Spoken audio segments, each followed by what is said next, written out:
Chapter 2, in which an alarm clock and some dried apricots are exchanged with natives for a nurse for me. The ship becomes my cradle. My life at sea started when I was 11 years old. Father had brought me down to the schooner, a tiny bundle wrapped in a blanket. I was so small I would have been lost in his bunk, so Father had Stitches, the sail-maker, make a diminutive hammock of canvas. This hammock was swung from bolts, one sunk in the wall above the middle of Father's bunk, and the other into the stanchion at the foot of the bunk on the outside. The rolling of the ship rocked the hammock more steadily than the most indulgent mother. From the time he made my baby hammock, Stitches devoted his life to me. For 14 years he thought of me first, then of the ship, last of himself, and in the final tragedy of our ship he died to save me. I loved him and pestered him and abused his love as only a child can, but I'll never forget him. I first recall Stitches as being the only man in the world older than Father. In reality, he must have been close to 60 when I was brought on board. His life was one of the romantic tragedies of sea, for when he came up to sign on the ship's articles, he said, "I'm a kind of Johnny all-sorts, skipper. I've been all the way up and down the ladder from cabin boy to captain, and back to sailmaker. My name's my own business, and I'll sign on in my own way if you want me." "Sign any way you damn please," answered Father, who knew a sailor when he saw him. So the old sailor signed the articles just Stitches, and that's the way he was known for more than 15 years on our ship. In appearance there was no sailor like Stitches. Years of bending over his work as sailmaker had brought his head forward and his stomach protruding full speed ahead. He waddled a little when he walked, and always sat tailor fashion with his legs crossed so that he gave the impression of a mild, wise old turtle upright on his tail. Every man on the ship came to Stitches with his troubles, because they all knew that he had forgotten more about the sea than most men ever learn, and he had so many troubles of his own that he understood. Stitches must have been born lacking the iron in his soul to make him set his course and hold it.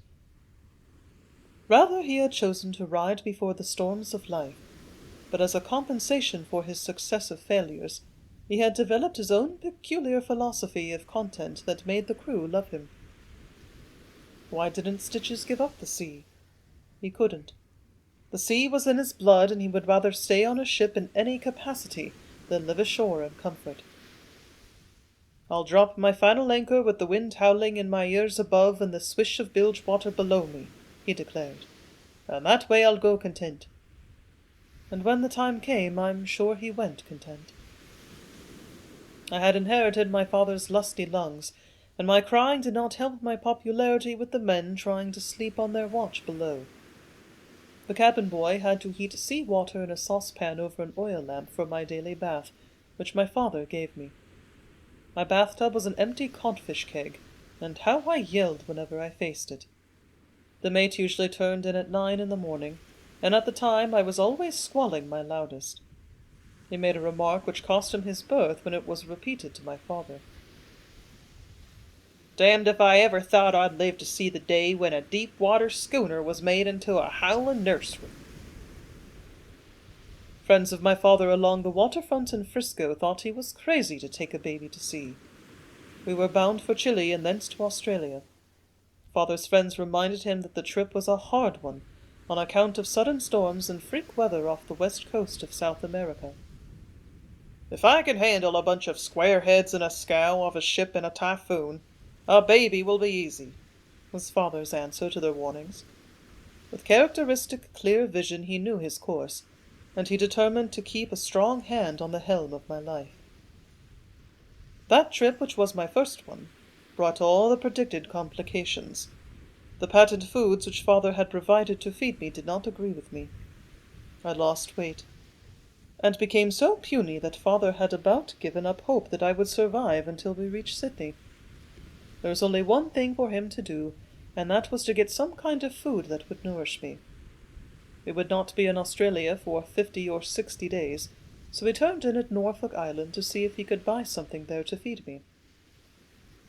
"I tried to get a native woman with a small child to come on board and feed you from her breasts," Father told me years afterward. but she was afraid to venture beyond the horizon on a white-winged ship. Not to be defeated in his mission, Father sent Stitches in one direction on the island, and he went another, seeking some way of solving the feeding problem. Many search islands for treasure, but Father's exploring was for something more rare on a South Sea island: food for a sick baby. Native children are fed on yarrow roots and raw fish washed down their little throats with coconut milk, but white children can digest no such diet. After combing the island all day, Father returned to the ship discouraged. He had begun to think finer things of the land than he had when he had taken me from my home to raise on the sea. At about midnight, Stitches came on board. With triumph on his face, he rolled aft and asked permission to speak to Father. "Captain, I found something for the kid." Father looked at Stitches' empty hands. "Where in the hell is it?" he asked. Stitches grinned. She's up in the fossil now. Come on and sign her on." And he waddled out of the cabin, followed by Father. Father thought that her was some native woman that Stitches had coerced into coming on board. Stitches led the way under the fossil head and pointed to his prize. "Captain, I had a hell of a time getting that one, but I would have got her if I had to kill all the tribe with me own fists." Father looked through the shadows under the forepeak and saw a terrified milk goat. The beast was balancing dizzily on her legs among the anchor chains. "How'd you get it?" Father asked. "Well, as I said, Captain, them natives wasn't going to let me have her, and I figured I'd forfeit my sea boots if I'd let them out to talk me with that baby aft wasting away, so I trades 'em an old alarm clock and a handful of dried apricots for this here dairy." It was the best trade Stitches ever made. Father was so grateful for the goat that he appointed Stitches my nurse and guardian under him, with the special privilege of talking back to Father on any matter concerning me, without getting his block knocked off. His lesser reward was free tobacco so long as he stayed on the ship. For 14 years to the day he died for me, Stitches exercised all his special rights and privileges to the full. I grew to love him as a second father, and I knew I was the mainspring of his life. Knowing that, of course I took advantage of him every time I could. The sailors named the goat Wet Nurse, and to Wet Nurse and her generous supply of milk I owe my life today. In exchange for her milk, Wet Nurse was fed oatmeal and coconuts. After we got out to sea from Norfolk Island, Wet Nurse got seasick. Father knew that seasickness, like fright, will wear off if you don't pay any attention to it, so he bided his time. He was rewarded when Wet Nurse got her sea legs and gave milk freely. Stitches always said I had an appetite like a goat's because I could digest anything, so perhaps I inherited my iron stomach from Wet Nurse. For weeks I thrived on her milk, but it wasn't to be for long. Wet Nurse was not exactly shipbroke in her personal habits. She needed a valet with a broom and a pan if ship's orderliness was to be preserved. The crew took shifts of cleaning the decks where Wet Nurse took her exercise, with the result that she was not popular with the men forward. Wet Nurse got lonesome for her island home, and perhaps for her goat husband. She seemed to choose the hours when the sailors were sleeping to ma her call. The sound of a she-goat calling her mate is not very beautiful, and it took all of Stitches' strength to fight off the sailors when they wanted to make Wet Nurse walk the plank. Father treated her as if she were a cabin passenger, and it would have been tough on any sailor who harmed her.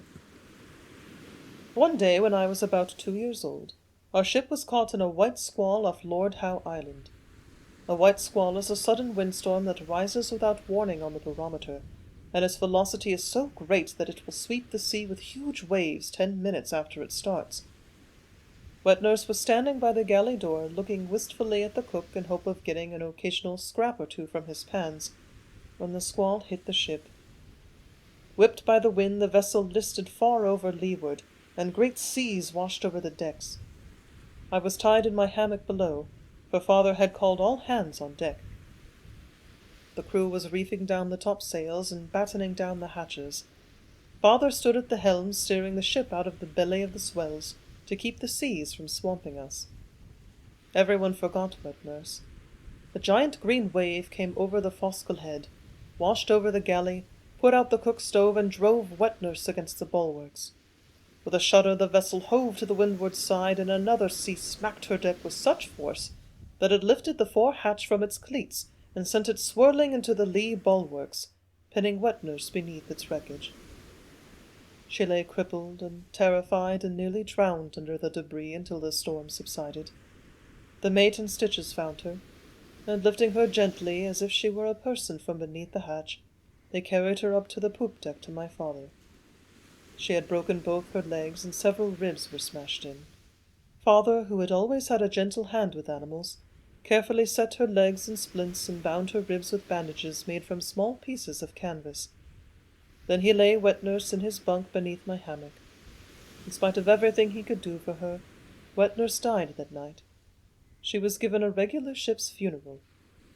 The ship hove to for 5 minutes as her body, sewn in sailcloth and weighted with a piece of chain, was committed to the deep. And the next day I went on a regular sailor's diet.